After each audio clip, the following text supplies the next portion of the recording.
Welcome friends, मैं हूं संदीप निगम और आज आपको बताऊंगा माई एसक्यूएल प्रिपेयर स्टेटमेंट के बारे में। जब भी आपको कुछ इस तरह से काम करना हो कि जो एसक्यूएल बनाते हो, जैसे हम कोई एक सिंपल एसक्यूएल बनाते हैं, मैंने सिंपल लिखा है कि सिलेक्ट स्टार लिखा, फ्रॉम किया और मैंने मेरी टेबल एक सदाबहार टेबल जो सारे एग्जाम्पल में यूज़ करता हूँ CTMST। अब ये लिखना है और ये इस तरह से बनाना है कि डायनामिक हो, यानी कि टेबल का नाम किसी जगह स्टोर्ड हो, या मुझे जो स्टार की बजाय जो कॉलम के नेम लाना है यह भी कहीं से डायनामिक लाना है। यानी कि मैं चाहता हूँ कि ये जो स्टेटमेंट है ये कहीं से स्ट्रिंग फॉर्मेट में मुझे मिल जाए ताकि मैं मेरे हिसाब से मॉडिफिकेशन कर लूँ और फिर एग्जीक्यूशन कर दूँ। तो उस तरह के जो सारे काम होते हैं वो करने के लिए हमें प्रिपेयर स्टेटमेंट का उपयोग करना होता है, जिसमें आप स्ट्रिंग फॉर्मेट में कोई भी स्टेटमेंट बना सकते हैं और उसका उपयोग कर सकते हैं, जिससे कि आपको डायनामिक काम करने में बहुत आसानी हो जाती है और कोड बहुत छोटा हो जाता है। तो हम एक बहुत छोटा सा एग्जांपल लेते हैं कि यही लिया मैंने, सिलेक्ट स्टार फ्रॉम CTMST। मैं आपको पहले इसे एग्जीक्यूट कर बता दूं, इसमें केवल 5 रिकॉर्ड्स हैं। अब मैं क्या करूँगा कि इसे प्रिपेयर के साथ लिखना चाहता हूँ, तो मुझे यहाँ पर लिखना होगा प्रिपेयर, उसका जो भी नाम रखना चाहे मैं रख लेता हूँ STMT, आपको जो भी रखना हो आप रख लो। और उसके बाद आपको लिखना होता है फ्रॉम, और फ्रॉम लिखने के बाद आपको स्ट्रिंग फॉर्मेट में, ये विशेष ध्यान रखना कि आपको स्ट्रिंग फॉर्मेट में ही यह देना है। ये कुछ भी हो सकता है, स्टार फ्रॉम हो सकता है या जिसे भी बनाना हो।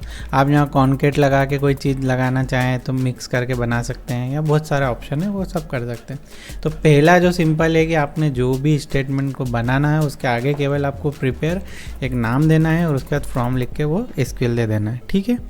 नेक्स्ट जो होता है, ये तो बन गई। अब बनने के बाद इसे क्या करना होगा, एग्जीक्यूट करना होगा। तो अब यहाँ पर क्या लिखेंगे, एग्जीक्यूट, और एग्जीक्यूट को किसको करेंगे, स्टेटमेंट को। अगर आप एक से ज़्यादा चलाएं तो यहाँ हर बार क्या करना, प्रिपेयर 1, एग्जीक्यूट 1, 2, 3 जो भी नाम रखना चाहें वो दोनों के रख लीजिएगा। बस सिर्फ इतना ही करना है। यहाँ पे ये एग्जीक्यूट होगा और ये यहाँ पर की वैल्यू आ जाएगी। ये मैंने यहाँ पर इतना किया और इसे एग्जीक्यूट कर दिया। देखिए यहाँ पर क्या हुआ, वो जो था एग्जीक्यूट, पहले ये चला और स्टेटमेंट एग्जीक्यूट हो गया। यानी कि जो SQL मैंने सिंपल लिखी थी उसे अब मैंने प्रीपेड फॉर्म में लिख दी, है ना। अब आप बोलेंगे कि इसमें कौन सा बड़ा काम कर दिया, ये तो सिंपल SQL से आ रही थी, क्यों आपने उसको 2 प्रोसेस में घुमा दी। लेकिन अब मैं बताता हूँ कि मैंने इसे 2 प्रोसेस में क्यों घुमाई। अब हम क्या करते हैं कि यह जो नाम हमने ऐसे डायरेक्ट लिया, ये हम किसी टेबल से भी ला सकते थे। तो अब मैंने क्या किया है ये बताने के लिए एक छोटी सी टेबल बना ली, टेबल MST। अब टेबल MST मैंने क्या करा, CTMST नाम की एक टेबल का नाम रखा। देखो यहाँ स्ट्रिंग फॉर्मेट में नाम है और नाम किस टेबल में रखा हुआ है, टेबल MST में। अब मैं आपसे बोल रहा हूँ कि इस जगह पर जो नाम हो उसका डेटा आप लाओ। तो अब आप ला के बताओ। तो आप ऐसे नॉर्मली SQL से उसे नहीं ला सकते, आपको क्या करना होगा, प्रिपेयर स्टेटमेंट ही लगाना होगा। तो पहले मुझे यह नाम लाना है, सबसे पहला काम। तो ये नाम लाने के लिए मैं क्या करूँगा, इसे मुझे एक SQL चलाना होगी, है ना। तो अब देखो हम ऐसे इस तरह के केस इससे कैसे हैंडल करते हैं। मैंने लिखा सिलेक्ट और मैंने लिखा टेबल नेम और मैंने फ्रॉम लिखा कौन सी टेबल से, टेबल MST से। यह मेरी एक SQL हो गई। अब मुझे ध्यान ये रखना है कि केवल एक ही टेबल की बात कर रहे हैं, तो हमेशा ऐसे केस में क्या करना चाहिए, लिमिट 1 लगा दो, ताकि क्या होगा, हमेशा एक ही रिकॉर्ड आएगा। अब इससे जो रिकॉर्ड आएगा इसे हम क्या करें, कहीं पर स्टोर करके रख लें। तो हमने एक टेम्परेरी वेरिएबल लिया जिसमें मैंने रख लिया टेब name, है ना। और यहाँ पे मैं इसे खाली कर देता हूँ ब्लैंक, और इससे जो ये वैल्यू निकल के आई इसे इनटू किया और मैं क्या करता हूँ, इस वेरिएबल में स्टोर कर लेता हूँ। अब मेरे पास टेब नेम में क्या आ गया, टेबल MST से CTMST आ गया। अब मैं फिर वहीं चलूँ, मुझे एक स्टेटमेंट बनाना है, तो मैं फिर एक वेरिएबल ले लेता हूँ। मैंने लिखा ST रख लेता हूँ केवल, ठीक है। अब यहाँ पर मुझे बनाना है कॉन्केट, 2 स्ट्रिंग को जोड़ने के लिए हम क्या करते हैं, कॉन्केट का उपयोग करते हैं। अब यहाँ पर मैं चाहता हूँ सिलेक्ट, आप जो भी दो उसमें स्टार फ्रॉम हो जाए, और इसके बाद मुझे क्या जोड़ना है, टेबल का नाम। तो टेबल का नाम मेरे पास कहाँ है, वो इस वाले वेरिएबल में। तो यहाँ से क्या होगा, टेबल का नाम आ जाएगा, ठीक है। यहाँ से टेबल का नाम आ गया। अब आपका ये क्या हुआ, यहाँ पर एक एसक्यूएल बन के रेडी हो गई। अब आप फिर से मैंने जो 2 कमांड बताई थी वो हम यहाँ पर लगा देंगे, वो मेरे पास मेमोरी में होगी, हम वहाँ से उपयोग कर लेते हैं उन दोनों कमांड का। ये दोनों कमांड थी, ठीक है। अब यहाँ पर आपको क्या करना है, यह पूरा हटा के आप क्या कर देंगे, ht का उपयोग कर लेंगे, ठीक है। यहाँ तक क्लियर हुआ? कोई भी डाउट हो कमेंट में मुझे लिख के दे देना। अब यहाँ पर जो ht है वो ht यहाँ पर आ गया, तो अब ये क्या होगा, सिलेक्ट स्टार फ्रॉम, जो इस टेबल में नाम होगा वो एग्जीक्यूट हो जाएगा। एक इसमें मुझे छोटी सी मिस्टेक लग रही है, यहाँ पर रेड भी आ रहा है, मुझे यहाँ पर सेट और यहाँ पर भी सेट लिखना था, ठीक है। अब ये पूरा परफेक्ट है, फिर भी हम एक बार इसको कॉपी कर लेते हैं और हम इसे एग्जीक्यूट करते हैं। अरे वाह, तो एग्जीक्यूट हो गया। देखिए यहाँ पर सिटी मास्टर आ गया। अब अच्छे से समझना हो तो देखो, वेरिएबल डिक्लेयर हुआ, उसके बाद हमने टेबल में से उसका नाम ले लिया। टेबल का नाम देखो सिटी मास्टर, मैंने कहीं भी टाइप नहीं किया है, तो यहाँ से इस टेबल से डेटा आ गया। टेबल से डेटा आने के बाद आपने एक ht नाम के वेरिएबल में उस सिलेक्ट स्टार फ्रॉम टेबल का नाम जोड़ दिया। ऐसे आप कुछ भी लॉजिक लगा सकते हैं, है ना। स्टेटमेंट बन गया, स्टेटमेंट को एग्जीक्यूट कर दिया। तो देखिए यहाँ पर हमने क्या करा, टेबल को इस पर प्रिंट करा लिया। ये पूरा एक डायनामिक फॉर्म हो गया, जो अगर आप लाइव किसी एप्लीकेशन में काम करना चाहते हैं और अपनी कोडिंग को शॉर्ट करना चाहते हैं, अपना समय बचाना चाहते हैं, तो ये आपको इस तरह की कोडिंग आपको बहुत काम आने वाली है। अब यह मैंने एक सिंपल स्टेटमेंट को किस तरह से प्रिपेयर स्टेटमेंट लिखना है ये बता दिया। अब इसमें कुछ पैरामीटर वगैरह पास करना हो तो आप किस तरह से कर सकते हैं, तो मैं इस पूरे इतने उलझे हुए को एक सिंपल कर लेता हूँ, हम जैसा पहले लिख रहे थे, ताकि आपको आसानी से सब चीज़ें मैं समझा सकूँ। मैंने सीधा यहाँ पे लिख दिया CTMST और ये पूरा मैं सब तामझाम यहाँ से हटा देता हूँ, ठीक है। अब मुझे यहाँ पर पैरामीटर पास करना है। पैरामीटर क्या पास करना है कि मुझे देना है कि लिमिट मैं दे दूँ और मैं जो लिमिट दूँ उसी लिमिट उतनी ही रो यहाँ पर आ जाए, ठीक है। तो हमने यहाँ लिख दिया, इसके बाद लिमिट, और लिमिट के बाद हम किसी जनरली 1 लिखते हैं। 1 लिखेंगे क्या होगा, एक ही रिकॉर्ड आएगा। अब मैं चाहता हूँ कि ये वैल्यू मैं खुद यहाँ से दे दूँ, तो एक तरीका था ये कॉन्केट करके आप एक वेरिएबल लो और बता दो, या दूसरा तरीका है कि आप इसके पैरामीटर लॉजिक को यूज़ कर लो। तो ये हो गया पैरामीटर मार्क, यानी कि क्वेश्चन मार्क। अब आप कोई भी एक वेरिएबल ले लो, वेरिएबल ले लिया आपने, सेट कर लेते हैं हम एक एल ले लेता हूँ और इक्वल टू मैं लिख देता हूँ 3, आज तो रिकॉर्ड ही है, ठीक है। अब इस एल को पास कराने के लिए आपके पास क्या मेथड होती है, यहाँ पर आप लिख सकते हो यूजिंग, और यूजिंग लिखने के बाद आप यहाँ पर जो आपने एल लिया था उसको पास करा दें।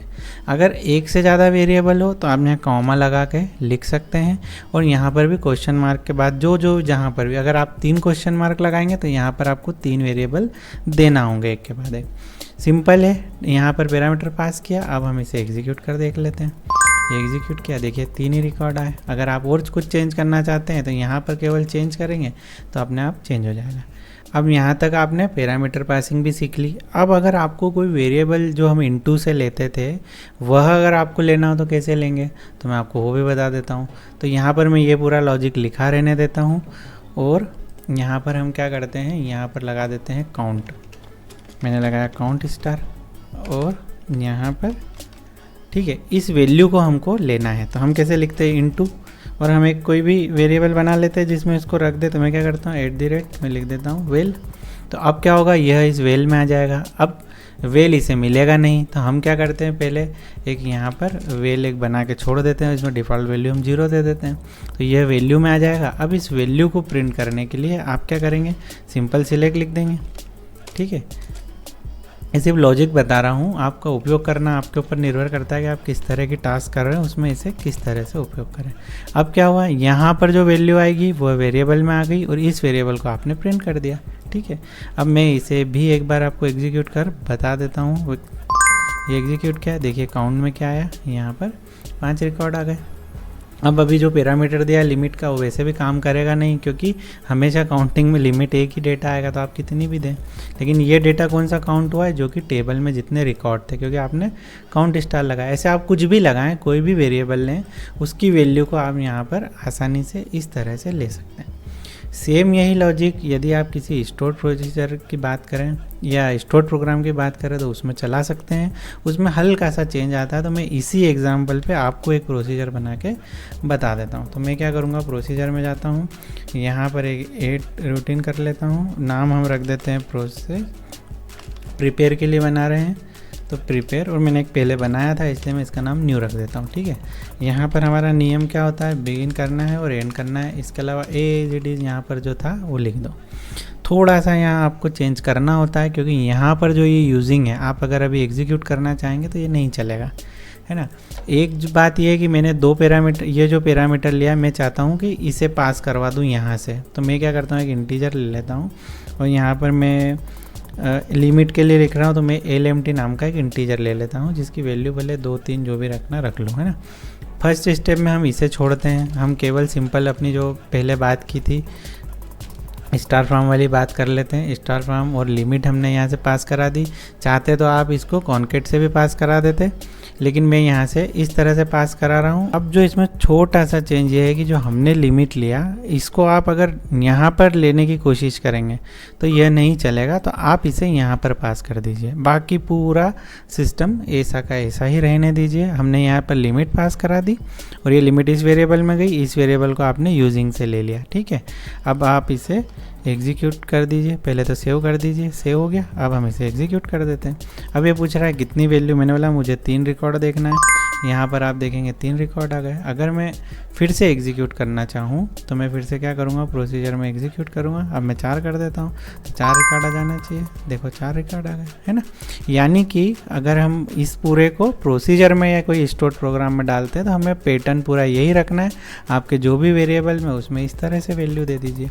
अब रही बात जो हमने ये वेल बनाई थी, मतलब काउंट स्टार वाली वैल्यू को रिटर्न ली थी, तो वैसे तो देखा जाए तो हम यहाँ भी काउंट स्टार लिख देंगे तो इसका रिटर्न आपको डायरेक्टली ही प्रिंट होकर दिख जाएगा। लेकिन कभी कोई ऐसी सिचुएशन आ जाए कि आपको इसकी वैल्यू को भी लेना हो तो आप इन सेम वही पैटर्न करेंगे इनटू, और इसे क्या करेंगे वापस से वेल वाले फंक्शन में हमारे ले लेंगे, वेरिएबल में ले लेंगे। ये ले लिया। अब इस वेल को आपने जो वेल लिया हुआ है इसको आप यहाँ पर प्रिंट करके देख लेंगे यहाँ से, तो इसमें जो भी काउंटिंग होगी वह आपको प्रिंट हो जाएगी। तो अपना हमारे इसमें 5 रिकॉर्ड्स है तो वो हमें प्रिंट हो जाना चाहिए। अब हम देखते हैं ये इसे करता है या नहीं करता है। मैंने यहाँ से सेव किया, ले लिया। अब मैंने इसे एग्जीक्यूट किया। अब मैं कोई भी दे दूँ क्योंकि अब तो कोई उसका औचित्य ही नहीं रहा। हमने एग्जीक्यूट करा तो देखिए यहाँ पर जो @वेल में 5 रिकॉर्ड थे वो आ गए। यानी कि पूरी तरह से देखा जाए तो जो हम बाहर चलाते हैं, सेशन में चलाते हैं वो, और अगर हम किसी प्रोसीजर में देते हैं, स्टोर प्रोसीजर में देते हैं, तो हमें केवल ये एक छोटा सा अंतर आता है, बाकी पूरा सिस्टम सही है। एक इसमें लास्ट में मैं एक बात और करूँगा कि जब भी आप इसे बनाते हैं, प्रिपेयर और एग्जीक्यूट करते हैं, तो इसे डीअलोकेट किया जाता है। तो उसकी एक कमांड होती है। तो वैसे तो वो हैबिट होना चाहिए कि हमें हमेशा डीअलोकेट करना चाहिए, लेकिन इसमें ऑटोमेटिक ही उसे वो डीअलोकेट कर देता है। जैसे सेशन बंद होता है वैसे भी डीअलोकेट हो जाता है, और जैसे ही अब यहाँ से एंड होता है वैसे भी डीअलोकेट हो जाता है। तो अब नहीं भी लिखेंगे तो चलेगा, पर लिखें तो बहुत ही अच्छा है।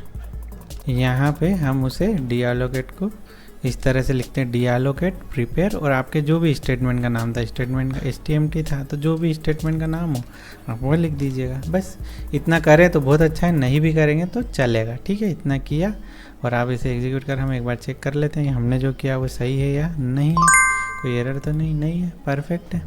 आशा है मुझे आपको MySQL prepare statement, execute statement बहुत अच्छे से समझ में आ गया होगा। इस वीडियो से रिलेटेड आपकी कोई भी क्वेरी हो, कोई भी डाउट हो तो आप निसंकोच मुझे कमेंट कर सकते हैं। यह वीडियो कैसा लगा बताना ना भूलें। मिलते हैं नेक्स्ट वीडियो में। Thanks for watching.